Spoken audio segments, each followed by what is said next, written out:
Ladies and gentlemen, soccer fans here in St. Louis and around the world, hola, and welcome to another episode of Atletico TV. I'm one of the hosts here, Josh McGee. Excited to be back once again this week for another great episode. Joined, as always, by our coaches, Ricky Garza. Ricky, what's going on? I gotta say, your Spanish is getting really good. Yeah. Like your hola has been improving. Like, we're 6 in, and I'm like, is that Josh? It must be my osmosis. 'Cause trust me, it's been very difficult trying to pick up on Just some rolls of the off stuff your tongue. you guys have been saying. But yep, exactly. Hoping to continue to learn more about that with this show. And then, of course, Luis Swisher. Luis, how are you doing? I'm doing good. Muy bien. El español está mejorando, Josh. Exactly. So, no, very excited for this week's episode because we're going to cover a lot of different things, a couple subjects that we haven't covered yet on the show, which I'm really excited about. But we're going to get right into it here with this first segment because a lot happened kind of over the weekend with some things going on in a variety of different areas in soccer that were breached some really important subjects. And, of course, that's what we do on this show. We talk about important subjects. Sometimes they're tough, deep conversations that we got to have, and that's what our show is kind of known for. So we're going to start off with Zlatan Ibrahimovic, and I will caveat by saying this. I've enjoyed watching Zlatan throughout his career because he's very charismatic, he's very engaging, he's different, and it helps that he's been one of the best strikers, at least for my generation. He scores a lot of goals. But he is a bit of a controversial figure in his mentality, with his ego, and some of the things that he said. And he's in the news once again for something he said this weekend because in an interview for UEFA on Discovery Plus, Zlatan was asked a question about LeBron James and about athletes kind of participating in politics and in social justice and reforms. And basically what he said, I got one of the quotes right here. He said, "I don't like when people have some kind of status, they go and do politics at the same time. Do what you're good at. Do the category you do. I play football because I'm the best at playing football." We kind of talked about before coming on. It's a very gray area in terms of athletes participating in politics and things of that nature. And we've seen LeBron James was the name mentioned, but we've seen over the course of these past few years just how much athletes have become a bigger part of just normal day-to-day societal type issues. And I want to talk to you guys, especially talk to you, Ricky, because with the club Atletico, basically what goes in hand with the soccer is the social outreach, the community, making change, being the change that you wish to see in the community. And I know that's very important to you. It was an important thing when you started up with that club. And I wanted to get your thoughts a little bit about, can you kind of see where Zlatan is coming from, but also, at least in my opinion, at the very face of it, I mean, just look out and see how much what athletes have been able to change. I don't think he understands how powerful athletes can be in this day and age when it comes to bringing about change in society. And I mean, he used a world platform to express his own opinion. I mean, he just made a political statement saying he's against this. That is a statement that is no different than some athletes that do say it. He literally just used hypocrite. He could have just, moved on from the question and moved on. So he used his opportunity to create a stance. It's just no different. And I just think from an athletic standpoint, if you are actually living and walking in a movement, then I believe as an athlete, you can continue that. If you're just jumping on the train to do it for marketing reasons or whatever, and you never really are in the walk, but you just want to say it out there because it's the hot trending topic, then that's wrong.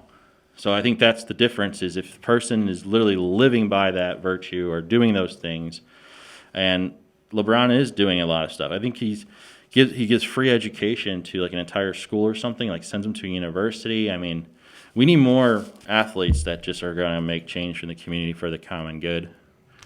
Luis, it is a tough area to get into because, with athletes, they've got a lot going on as is with the lifestyle that they choose. I definitely don't want to give the perception that, athletes are just dumb jocks. We've moved way past that in this age. Right. But it is tough in terms of coming from a place of, I think it's okay that if athletes, they don't want to get too mixed up in this type of thing, not so much from a branding standpoint, but from a fact of, this is their job, this is their lifestyle, they have a lot going on already. But just in terms of walking into this issue, where do you see sports and kind of, social justice or politics or things of that nature, how are they kind of intertwined with each other? And I think athletes have all the freedom to do whatever.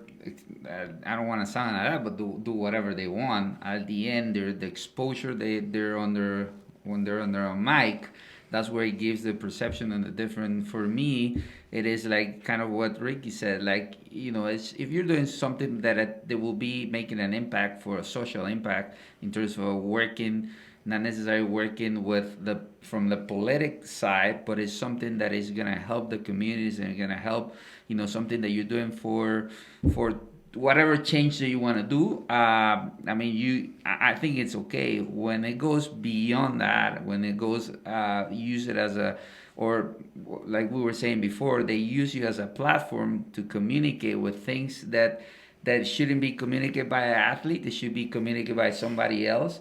And I think that's where becomes the vulnerability of the athletes, that their resources used by because people watch them. At the end, it's like that. They're magnets in terms of, everyone is expecting what Zlatan is gonna say. Everyone is expecting what LeBron is gonna say. Now, what LeBron James, for example, does in the community, that's good. He can say it out loud because he's doing and helping and everything in terms of everything that goes on the social aspects. But when it goes and crosses that line, that I think that's when I think this is just my opinion. It shouldn't be concerned on the athletes. It should be in somebody else, right? So the powerful of a mic. I mean, you can say a lot of things and people is watching. So I think we need to be, as the athletes, they need to be careful on what they do say. But like Ricky said, right, in terms of Zlatan, he's using as well part of.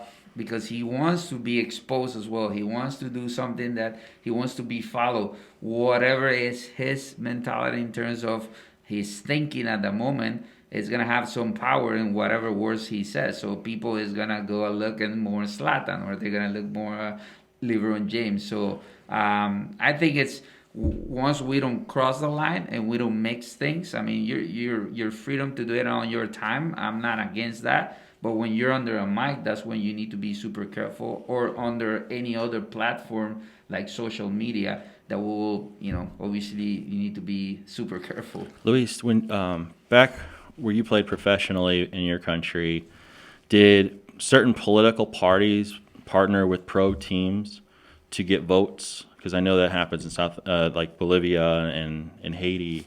Did you see that? Where like this particular person who's running for office is going, you know what I mean? They all put money into that club to get all those supporters to vote.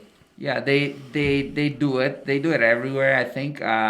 We used to have a couple players in the past where, whoever was running, like you said, for president or office, whatever, used some of the players, to obviously to kind of have that, because they know. Because at the end is they know that they follow this player. So by using them and you're representing them, right? Yeah. Now they're gonna have more votes. They're gonna have more of all the things. Yeah, it's those happen everywhere. Now it is up to the player. What's the image they want to do? Because I mean, yes, and some of them they get money, not necessarily do follow because. I like this party and I want to, support them and everything. No, they're getting, basically hired. They're getting a big deal behind so they can be exposing exposing any brand, right? So that's the way it is. Like I said, that's where the players need to be super careful before they do anything like that. But like I said, money moves everything, right? We had a player whose entire family was butchered in Haiti. We were recruiting him to come play college soccer for us. You can Google this, Fabrice Noel. Google that. Google West Palm Beach. He was in the Sun newspaper about this.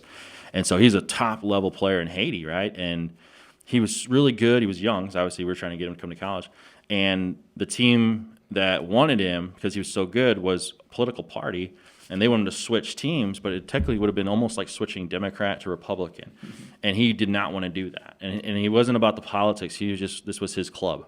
And he wouldn't do it. So when he was with the U.S. national team, the Haiti national team playing in U.S., he comes to Florida, and then he calls back home, and his family had to be hid because that political party was going after his family if he wouldn't do it.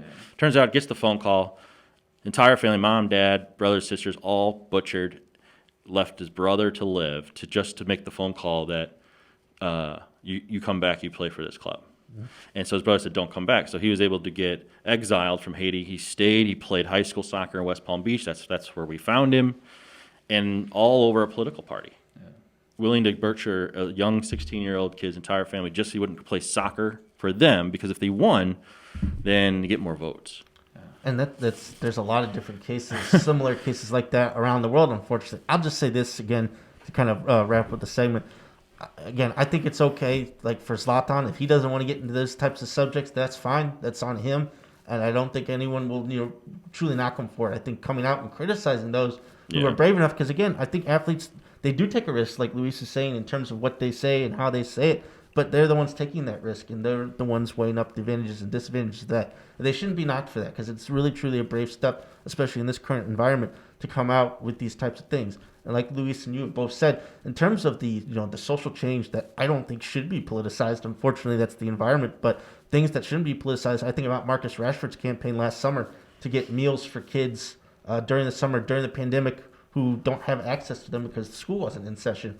To come up with a campaign with that, I mean, that's just something that he did on his own. I mean, he's got a completely other different schedule in life, and he took the time to figure that out and kind of step with the government and get that done. Athletes can produce positive social change on a mass scale. And for Zlatan to come out and kind of either criticize that or say that that can't happen, it's obviously just not true. I mean, it happens at the local level, and it can happen at the national level. So it's unfortunate, but it's a good discussion topic to kind of, especially in this day and age, where athletes kind of lie on it. And I think it depends always, like everything, depends on the context. Mm-hmm. So depends on the context of the country. Zlatan cannot say about what the U.S. I think there's a lot of involvement with politics and a lot of things, but it's because the context of here, maybe in Europe is different, and him playing in LA Galaxy, trying to figure out some of the things but you have to always see the context before you say something out loud. So every country is different,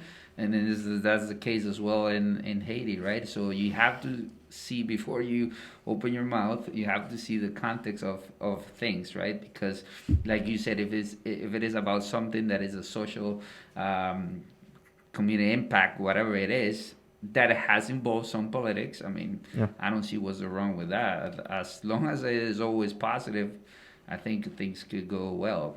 Exactly. So deep conversation to start off with the show. We're going to get into more of the nitty-gritty on the field type stuff throughout this episode. So let's get into it. All right, it's time for our Coaches Breakdown segment of the week. For this week, our coaches have chosen to break down the third match of the SheBelieves Cup between the U.S. women's national team and Argentina. The previous two matches, the U.S. had only scored a couple of goals, or 3 goals in fact, versus Canada and Brazil. So fans were kind of waiting for a complete performance from the side and see an offensive explosion. In today's breakdown, our coaches are going to show how the U.S. were able to impose their will against Argentina and play a complete game. So coaches, take it away. Welcome to the Coaches Breakdown on Atletico TV. I'm here with Luis Swisher, and my name is Ricardo Garza, and we are going to break down the women's national team victory over the weekend against Argentinian side. We're going to get into it right now. There wasn't a whole lot of tactics, to be honest, because USA was just all over Argentina. And you're going to see in here, we're going to break down all 6 goals and just enjoy the victory that USA had an amazing attacking display. We started the scoring with Rose Lavelle that played a ball over the top to Rapinoe. You can see the Argentinian defenders were pretty disorganized, really compact, and it was very easy just to chip a ball right over the top. Rapinoe's not going to miss from there. Top of the box, has a really nice finish here. All of the Argentine players just sort of ball chasing in that first goal. The second one, just 10 minutes later, Carly Lloyd's going to set up Rapinoe, but Press is going to come into the space, which did a really good job, cut into the middle, and then you're going to have 3 U.S. national team players ready to get in behind the line. She can pick any 3 that she likes. She sees Carly Lloyd, plays a ball into Carly Lloyd, and you're going to see Lloyd now play an easy ball across the box to Rapinoe. I think this was like Rapinoe's 56th or 57th goal that she has scored for the U.S. national team, something like that. Pretty amazing numbers. And Carly Lloyd herself has just been such a dominant player. Luis? Yeah, I mean, You can see how the Argentina defenders get breaks so fast, let the distance, or not knowing when to pressure, when to, delay, and that gives U.S. a lot of time and space, in order to try to get what they want, which is getting behind their line. If you see there's a lot of numbers, but a lot of disorganization. So when you have a lot of, even though you have the numbers, you can still allow, this type of plays where they get in behind. Rapinoe gets in behind with a good cross for Chris, press, and then a good finish, obviously. You can see here as well how they do penetrate through the lines with, so easy to get in behind. They still get the numbers, but the distance and the angles of how to protect that box, it's not great, and that's what makes, obviously, in this case, what Mewis gets a pass to Carly, and then scores a goal with a good finish. We have to say that they have a good finish when they get in behind the line. Yeah, I mean, they're very clinical, and it's fun to watch. It's not their fault that Argentina is, disorganized, but they just picked them apart. You're going to see such distance here. You've got a USA attacker, Argentina late to defend, easy turn. She has so many options, and looks up, says, you know what, I'm going to take it myself because I think Argentina actually could, be in the line of the passes. So looks up, finishes it, nice easy finish. It's just too much time and space. I mean, Luis? I think what separates obviously the U.S. versus other teams is just the quality, right? The quality and the game situations. It's so big. In this case, you see again, they want to put up more numbers. They think they put in more numbers, but it's not about just putting numbers. It's about also the quality of the situations of what we do. So where we press, what's the angle, what do we do, how do we cover? And they still get through. So you have here 6 Argentina players versus 2, but look at the gaps and the distance would allow them to still go through, because it's the interpretation of defending, obviously, in that moment is not great, and then they just create themselves, obviously. What it creates that chaos, I think, with U.S. is a lot of mobility. They're super vertical, and that allows, obviously, with that mobility to disorganize them. Absolutely. On the goal here, Haran rises up, surrounded by Argentine players, doesn't try to force the goal, just plays it right back across the 6, and there we get Kristen Press to score the goal. Vlatko, had to give him some love. Vlatko was just a junior college men's and women's coach in Kansas City for such a long time, and now he's leading the women's national team. So hats off to Vlatko for doing that. Got to represent our JUCO coaches.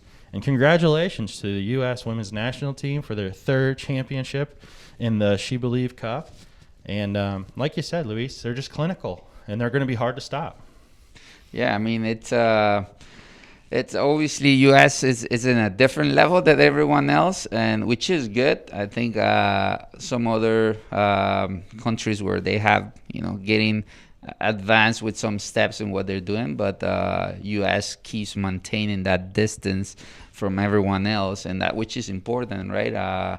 In the women's level, but yeah, it is hard to stop. I think it's a big challenge for any team, any country to try to face these women. Absolutely. Well, we hope you enjoy the coach's breakdown one more time, and we look forward to seeing you next week on Atletico TV.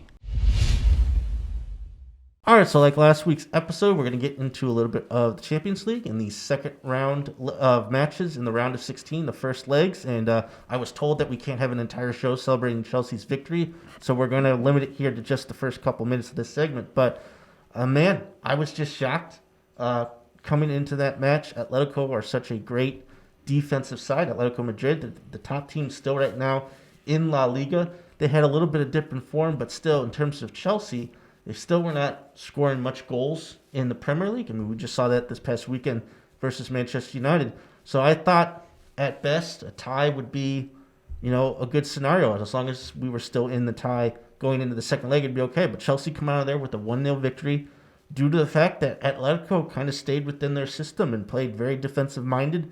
It didn't come out often. Chelsea have been pretty good defensively lately under Thomas Tuchel.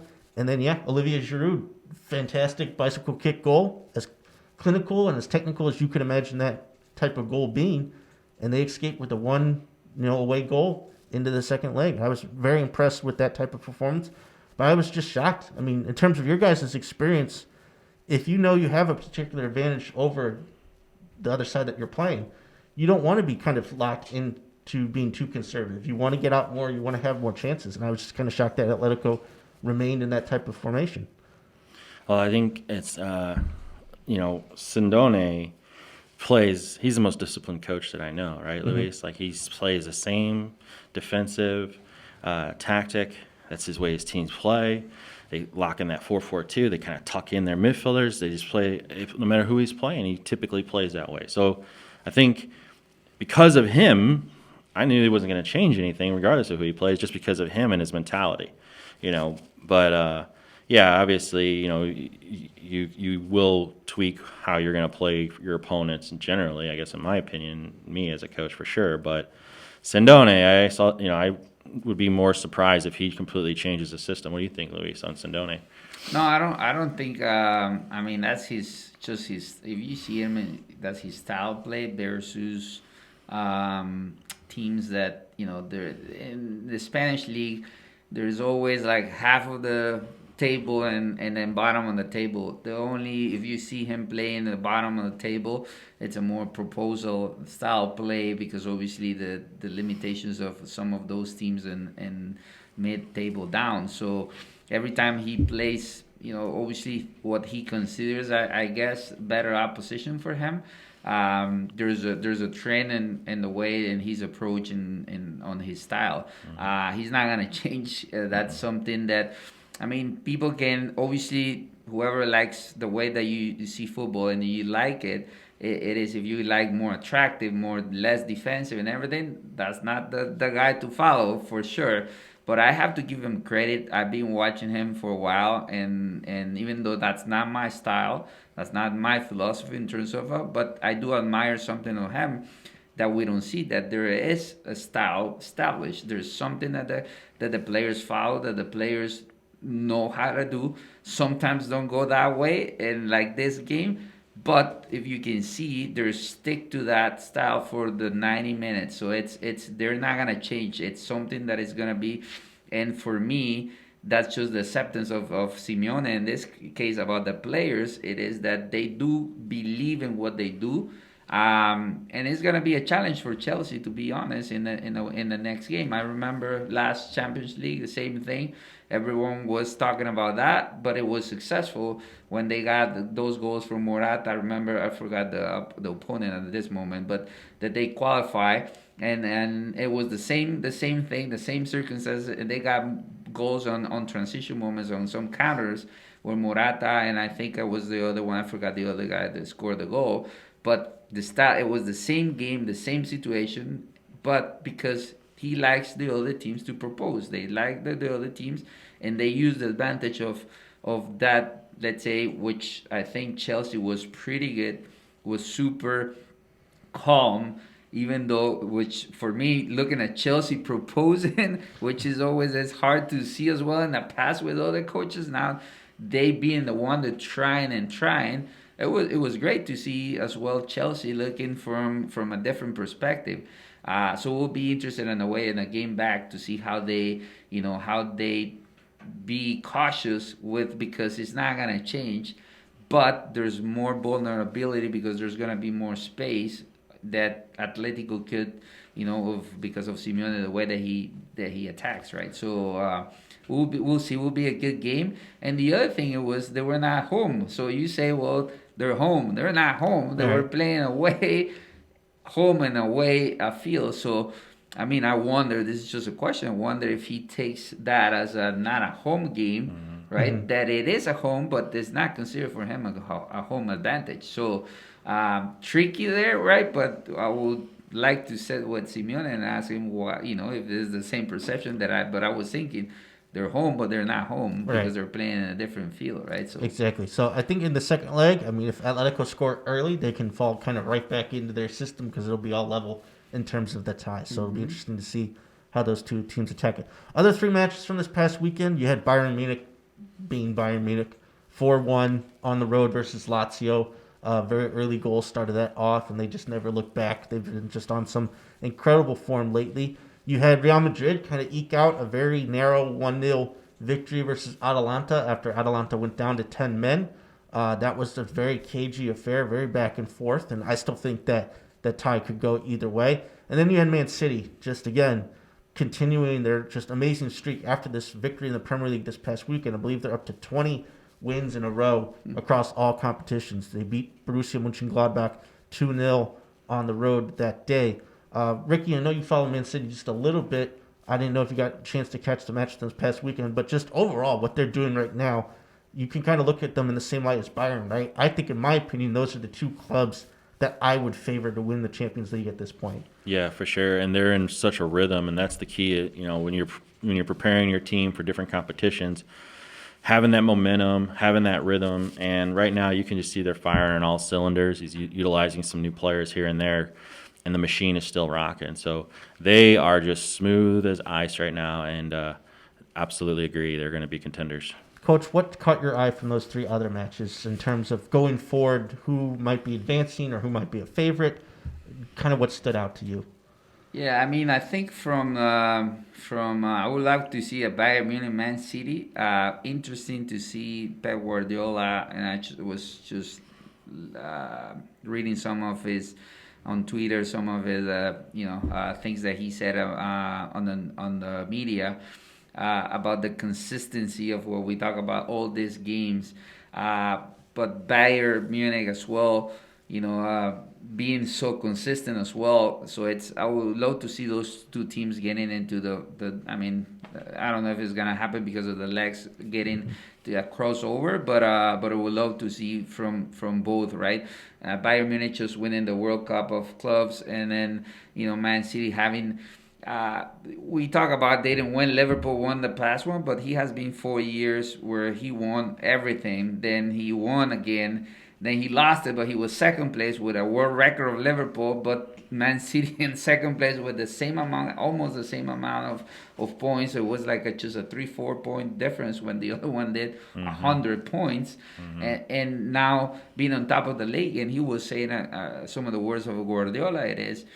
I mean, it is hard to do this, what they're doing, and he comes from Bayern Munich, where there is something created over there as well. But one of the things that just my takeaway from what he was saying was, look, to have this type of consistency, you have to have the best players in the world, and he doesn't deny that he builds squads where he can have the best of the best in terms of quality of players, and when he does that chemistry, I mean, the teams keeps rolling, and I mean, what he does is not easy as well. Now, when you see a Real Madrid where they used to have the best players as well in the world, which I'm a little bit, they won everything in Spain with even latest with Zidane. Now they're having like a, kind of like a same, not a regular consistent lately, because, there you have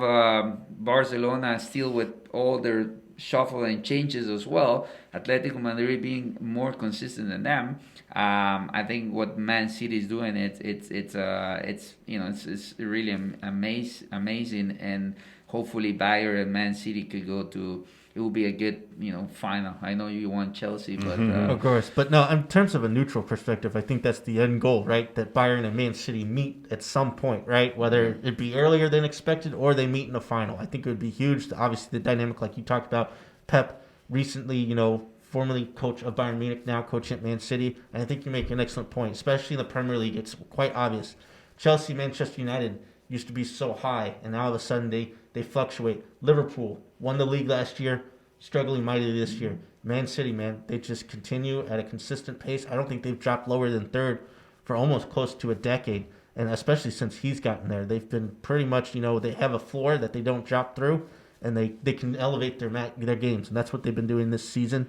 And again, to control this tie, Borussia Mönchengladbach were one of the highest scoring teams in group play, and they got one shot on target this game. So, like Man City, it's fun to watch the offensively, but I think defensively this year has been their most impressive trait, how they've just completely been able to shut down teams across all competitions. So And the other thing I like about Guardiola, what he said was, look, I need the best players, because the way that the question were formulated for him was like, this is you, this is what you have done in the Premier League, this is which I like his humbleness and taking his credit, and for sure he has done something, but he's saying, look, if I'll be in another place with a lower level, my target, my objectives will change, right? I will not be as a successful. So to be successful, I need the best. But in these players, now it is how just to put the pieces together, because you have other squads what you have magnificent players, but they don't accomplish what they want. Mm-hmm. So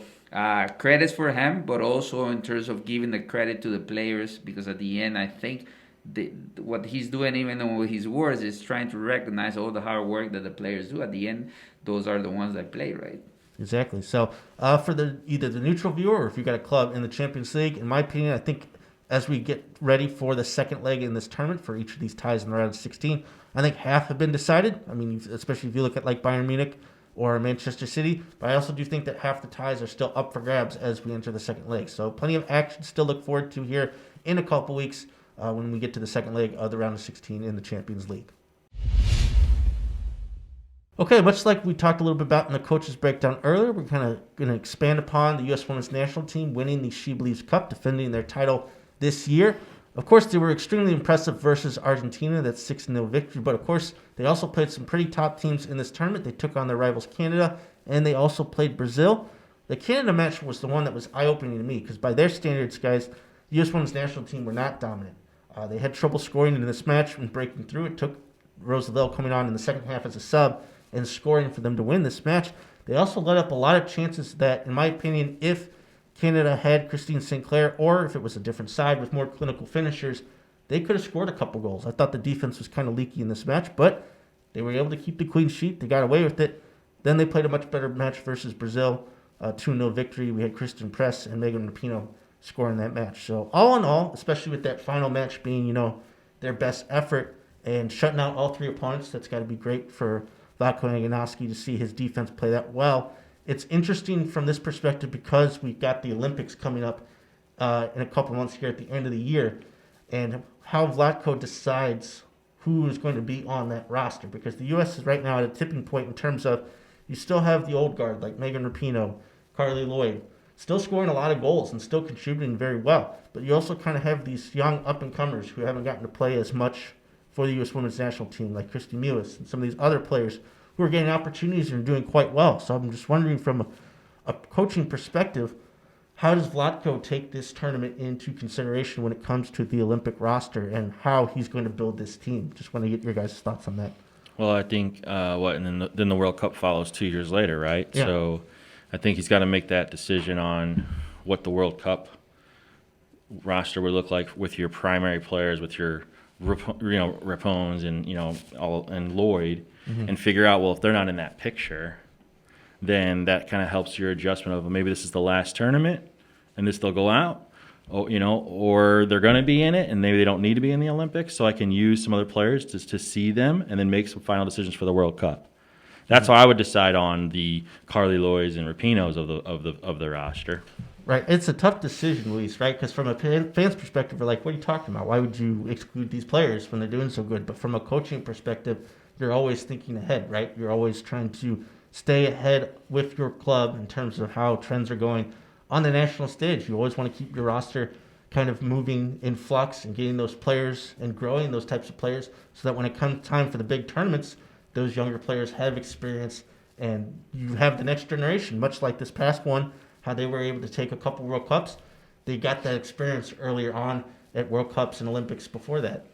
Yeah, I mean, experienced players always are needed. It's just now the fact of how do you refresh the roster, because you don't know if those experienced players are going to be at their highest level in 2 years or in 4 years, right? If they are, that's why you need to keep them, engaged, because if you're going to they're going to be at their prime, even being 36, whatever age it is, they need to come into, help, because in a locker room, those type of players, even though you don't use them, they're needed, because if not, you can't have all just young players in a squad, because they have an advantage. They have been into that process before, so it's just for mentoring and everything else around it. Those players are needed. So it will be, but if they're not at their level as well, so that you need to also refresh the rosters in 2-4 years, whatever it is. Those players, not necessarily you're not gonna use them because they're gonna refresh, but in the locker room, having one like you said, Lloyd or Rapinoe in the locker room, one, but you have all the guys in this case, all the women's that are coming into the roster. So it will be interested to see. Obviously he's trying to look, okay, what other young girls are coming into the national team that they're doing good. And then from the older, experienced women, in this case, they can stay, right? So that's kind of the difference, the fun of it in discussion. The women's national team as opposed to the men's national team. With the men's national team, we're like, well, we got a lot of guys, but we're not quite sure who's going to start. There's a lot of different battles. With the women's national team, it's like, well, who's not going to make the roster, right? I mean, there's just an incredible amount of riches, and of course, they just picked up a new girl who's playing for them now, Karina Macario, who made her debut in a friendly just before this tournament. Then she came on in this tournament, and she looks really good out in the wing. And up top is where probably the U.S. are the most loaded. So to add her to the mix, again, it's just really cool to think about all the different possibilities as we get closer to the Olympics. And like Ricky said, in a couple of years, we'll be trying to win another World Cup and how that team is going to look. So it's very exciting times for them.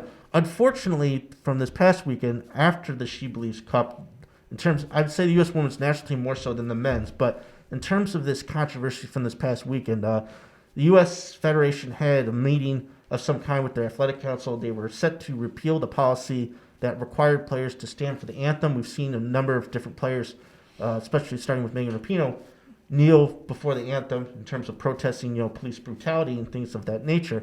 Well, that policy was repealed. I believe it was almost repealed unanimously, but there was one dissenting vote, and they allowed this person, Seth John, to get up and speak about his dissenting opinion. And that's fine. If you want to have, a different opinion and you don't agree with it, that's all fine and good. But what he used this platform, like we were talking about with Zlatan, he used this platform in a very negative way to go on a 7-minute rant, basically saying all these different either conspiracy theories or false claims, such as police brutality is basically a media made-up story. He downplayed the impact of slavery in multiple different ways. He went on a completely different tangent that had nothing to do with the issue at hand. And he was allowed to do this. He finished. Then when they were questioned about it at the end, saying, why was this guy allowed to say these types of things? It doesn't line up with what you guys stand for. Officials there basically said, well, the speakers weren't working. We had a lot of trouble hearing what he had to say. It took them a little bit, but they expelled him off the council. And again, I think even more so than the Zlatan thing, this just kind of is a slap in the face of all of what the U.S. stands for, what their players stand for, what they've been doing, the fight against inequality, the wage gap, what they're doing with right now in court, and other stuff that they've been doing on the field. I was just amazed that this thing could still kind of happen at this level of sports. And think about, especially, players from minority backgrounds who are on the U.S. women's national team, how they must feel hearing these things from someone who is an official at the U.S. I didn't know if you guys caught those comments or saw it, but basically, fighting through these issues at that level. It's amazing that we're still doing this. I mean, that probably didn't come as a surprise to the panel of what his views were. Mm-hmm. I'm sure someone that was outspoken as much as that had those views public already with people on that, in his group or whatnot. So if this guy is feeling that, why give him that voice? Mm-hmm. That's the difference, like what we talked about, of being, if you're doing completely false claims and using it as a platform, it's completely wrong. And so why give him that platform? Why let him speak? I don't know. You can't. It's not just he just walked up out of nowhere and then said that. Mm-hmm. That's my point. And so you can't hide behind, we didn't hear the speaker. And how that person's view of life is. And I should say, again, if there was an attempt, I think there was some type of attempt to say, you only have 30 seconds left. But he continued talking for multiple minutes, and no one did anything. I know. I was just shocked at how long they let this guy go. And so, again, like I said, if you don't agree with the policy, fine. But to go down the path that he did was way out of bounds, at least in my opinion. Yeah, definitely. I saw it, and I hear what he said, and yeah, like I mean, they're using the platform to, I think I'm the fact I respect everyone's opinion, but don't use the platform to do whatever it is. So it has to have something that happened to allow him that they want him to hear him. They Yeah. want him to hear him and out loud, even though U.S. Soccer at the end put a, doesn't obviously nothing to do with us and what his opinions and everything else, but the saying sorry, but we didn't do this. But like Ricky said, there's a moment where I mean people is using the mic to to let out all the things that they have to say. But the thing it is who allows them, and because you can say at the beginning of the meeting, hey, whatever opinion or anything else that you want to say, you can say it because this is not the moment. Now, we do respect whatever he thinks, what I think that we all need to respect because everyone has their own opinion and their own way of thinking. But using this is to create, right, more for me, more morbo and what we do around everything, and it creates more chaos because now it's not a unity thing. It's to break everything. Yeah. Because you're just talking about a repeal of if you kneel or you're not kneel. So it's the same thing. So if they're established, why I say, and if you have that, you have to find other ways. If he's against that, to find not at the moment where everyone is hearing you, but he wanted to be here in that point. So that's just my thoughts on I that. will just say, I mean, think about it. We got mics right now, right? And we're with local radio STL. And if we were to say things that were just, completely off the cuff that didn't represent them, we wouldn't be here. But in terms of the impact that we would have, it pales in comparison to what this guy had in terms of being a member of the council with U.S. Soccer and the power that comes with that and the prestige and things like that in that nature. And he was allowed to do these types of things again. I don't know how, again, in terms of how they would allow it. Again, if there was a dissenting opinion, then that's fine. That happens all the time. But you got to think that they had a knowledge of somewhat of where he was coming from. And the fact that he was allowed, again, to go off on tangents that had nothing to do with the issue at hand. I don't know why he thought that these things were relevant. And again, they just caused more hurt than they did anything else. I felt extremely bad for the players that they had someone like this that representing them and the viewpoints of U.S. Soccer. And I'm glad he's gone. And hopefully this is a learning experience for everybody and how, again, like we've been talking about today, using platforms to promote positive change when possible. So, again, this was unfortunate because, again, it was a great tournament. The U.S. looked great. I'm excited about the possibilities for the future for that club. So, hopefully, things off the pitch start to align more with the positivity and the stuff that's going on the pitch. So, a lot going on here with the U.S. Women's National Team. And, of course, we'll get excited here in a couple months when they get back on the field for some friendlies and then eventually head to the Olympics. Welcome to the Atletico TV's community segment. As you know, this is a very special segment of the show, one of the most important segments of Atletico TV, where we bring on a very community leader, the right mindset of someone that's doing something into the community, and we've showcased some amazing people in the past several episodes. I'm here with my compadre, Luis Swisher, and I am pleased to welcome Kurt Wilson to the Atletico TV community segment. Hey, thanks for having me, guys. It's an honor to be here. Yeah. So why don't you, well, first let me tell the viewers. So you have started Pray for the Lou. It's a nonprofit organization. You collaborate with many different churches in our city. You collaborate with different community leaders for the common good. In a nutshell, you are doing something amazing for the city that is much needed right now. Tell us a little bit more about the organization and more in detail. Yeah, Pray for the Lou, just the name itself, the vision is that we would pray for our region, that people would care. There's so many divides between county, city, all these things, but people, when they go, they travel, they think, I'm from St. Louis, I'm not from these other places. So we have had a heart of what would it look like to care about each portion. And we do that through prayer walking, getting people out praying in their communities and their neighborhoods, to see needs, to feel needs and meet needs, and not just leave them, just there and no one cares about them. That's wonderful. And you have an event that's going to be coming up, that's on the screen now, coming up shortly. And let's talk about that event and how those events have gone in the past. Yeah, so we're getting ready to kick off Pray for the Lou Week. Last year we did Pray for the Lou Day. I don't know how we made it from a day last year to a week this year. But last year on March 14th, we did 314 for the area code 314, a little St. Louis tie-in and for people. But we filled 79 neighborhoods of our city, which I had to even learn that there were 79 different neighborhoods in St. Louis City. But we filled those 79 neighborhoods with people praying out in the streets at the exact same time. And then we came together on the Delmar Divide there at Cardinal Ritter, and we had a worship gathering with, I don't know, probably 100 churches represented, and just an amazing time one day before COVID shut everything down. And now this year we went from Pray for the Lou Day to Pray for the Lou Week.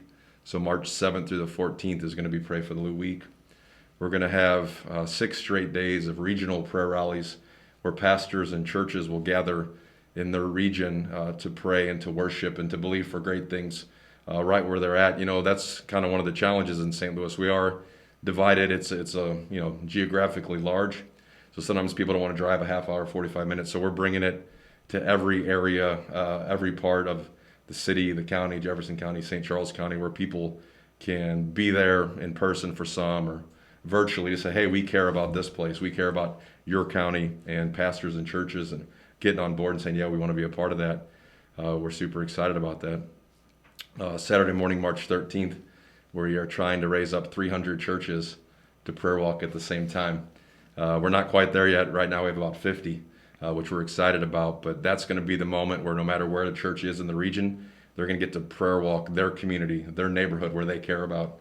I like to think of it, it's their Jerusalem. It's like where they're called, where they live, where all their life takes place. So churches are participating, they're getting on board with that, and all those people will be out at the same time. So if you can imagine, like all across the metro region, across the city, St. Louis County, all these places will be people at the exact same time praying. So we're super excited about that. That's kind of that unified effort at the same time.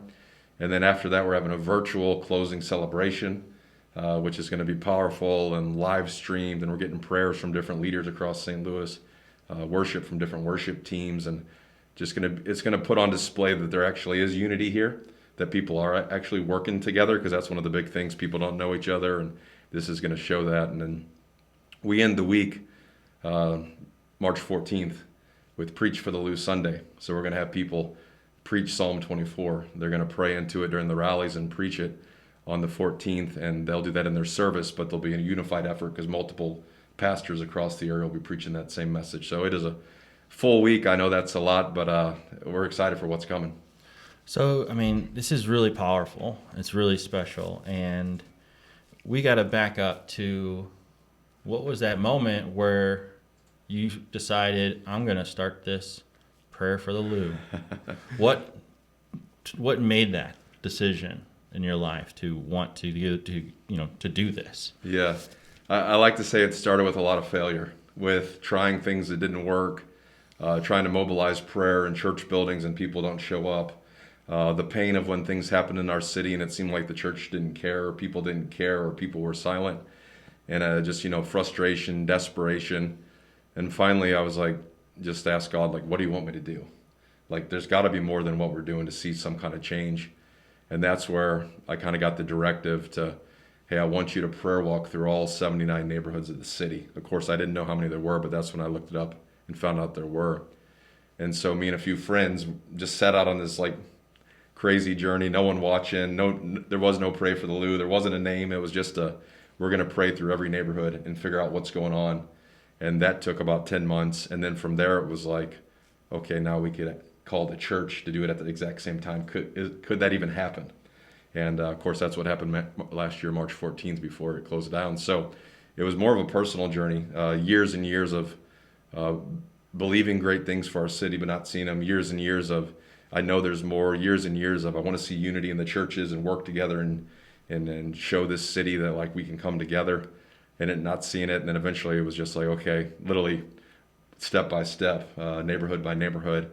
And then last year, somehow through all that, people caught the vision, got on board, and we gained some momentum to fill all 79 neighborhoods at the same time. Wow. No, I think it's great, the initiative. I was going to ask the same question, but moving forward. So now you're saying as well, when you get in all these neighborhoods, getting all the different parts of the city. So with COVID, and it's a challenge. So what other challenge have you encountered with what you're gonna do? And also, can you let the audience how they can participate, even because I think you mentioned at some point, we're gonna have a way of getting, because at the end you're getting all the people together, right? Yeah. And then with this crazy times, what is the best steps for people to join you guys? No, that's a great question. Yeah, COVID was challenging. We did this big, amazing thing, and then everything kind of got locked down and shut down. And so there's a few ways people can join on March 13th, that Saturday morning. If their church isn't hosting a prayer walk, they could go to a church in their community and prayer walk with them. So all those locations are on our website, and they can find one in their area close to them. So they're welcome to join those prayer walks. Some of those regional prayer rallies in the evening will have limited in-person capacity, so they could come and be at the rally, or they could just stream it online as well, because all of them will be streamed. And then that closing celebration will be streamed. So that's like the kind of the grand finale, where they can come in and feel a part of things and see what God's doing. And so there's several different ways people can get involved depending on what level. And of course, at all the rallies, we'll be following social distancing guidelines and whatever is kind of happening in that region. And we're following the leadership of the local church that's hosting us, because each one is hosted at a local church, and they're partnering with other churches. So it's at one location, you might have 5 to 7 churches coming together for that area for that night, as we pray and prepare for the prayer walk. So that's great. We have an audience at this moment. We have an audience who, I know that the Spirit walks and walks ahead before you go in and you do your thing. And there's people that are watching the show right now that are triggered by your conversation, by your Spirit and what we're doing now. And I don't know, I just feel this overwhelming feeling that we could sort of end this segment in prayer, and we could each kind of add to your start of the prayer, and then you could end it. And the viewers at home could bow their heads, they can watch, whatever. It's a prayer moment, and then we'll do maybe 15 seconds of silence so you, the viewers, can add something that you'd like. What do you think? I'd love to do it. All right, you lead it. Let's do it. We'll do it. Yeah, Jesus, I thank you even right now for what you're doing everywhere in St. Louis. And I pray whoever's watching won't feel alone, or won't feel like they're missing out, or even that right now that their life matters and their life's important, that they're seen no matter their area code or their zip code or their neighborhood or their history, that there is purpose in their life. There's purpose for this city. There's purpose for their neighborhood. There's purpose for their family. And I pray even today that they'll feel some hope rise that maybe wasn't there. They'll feel that it is possible. It is possible that they've just got knocked down and beat down by life. God, would you raise them up today, Jesus? We ask that you would just move in each and every place, in each and every neighborhood, and the places you're going to move on the 13th and all the places in between. And Jesus, we just want to thank you for moving us and connecting us to the people that you feel need to be a team and be under one fight and one unity. And we thank you for the blessings that you give us. And we just pray that our city can come together. Our particular sport happens to be where you've placed us. And here we are on a sports show, bringing you into it in a athletic environment, but it is entirely inclusive, because you said all nations are one and all are important, and we all serve you, and we want to thank you for everything that is blessed and coming in the future. We're going to give 15 seconds for you, the viewer, of something that you want to pray about, and we're going to pray for you now, and then we're going to end this segment.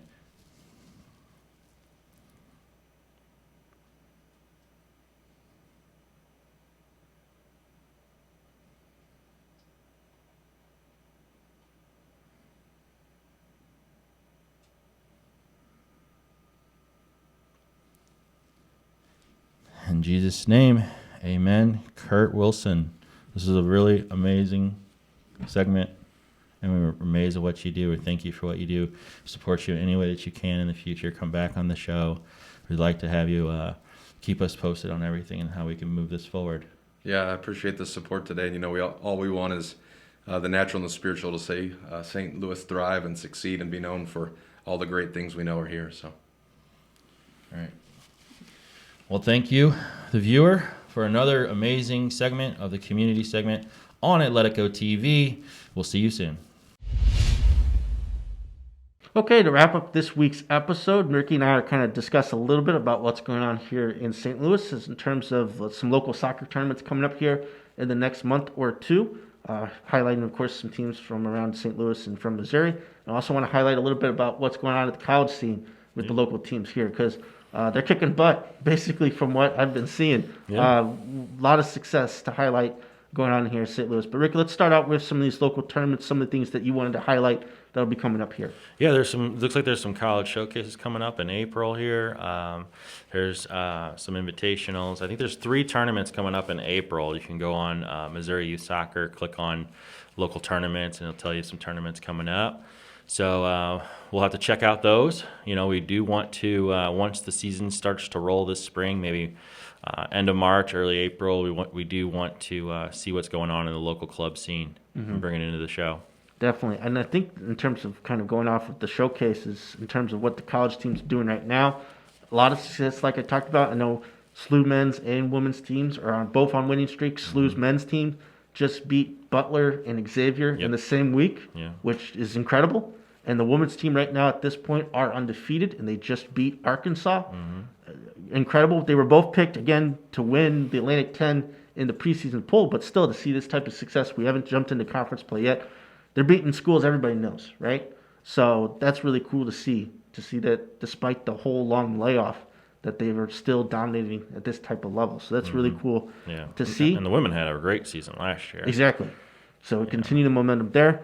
Just some other schools to kind of highlight. I mean, wish we could get to all of them, of course. SIUE. But SIUE are doing quite well. I know Maryville men's and women's teams right now at this point, they're both unbeaten, which is cool. Umsel's men's team's unbeaten. I know the women's team's gotten off to a little bit of a slow start, but they've only played a couple of matches, so they'll get into it as well. But it's just kind of really cool to see. Again, I feel for these college athletes that they've had to wait this long to have this season because of the pandemic postponing the fall season, them having to pick it up here with a lot of adjustments that they've had to make.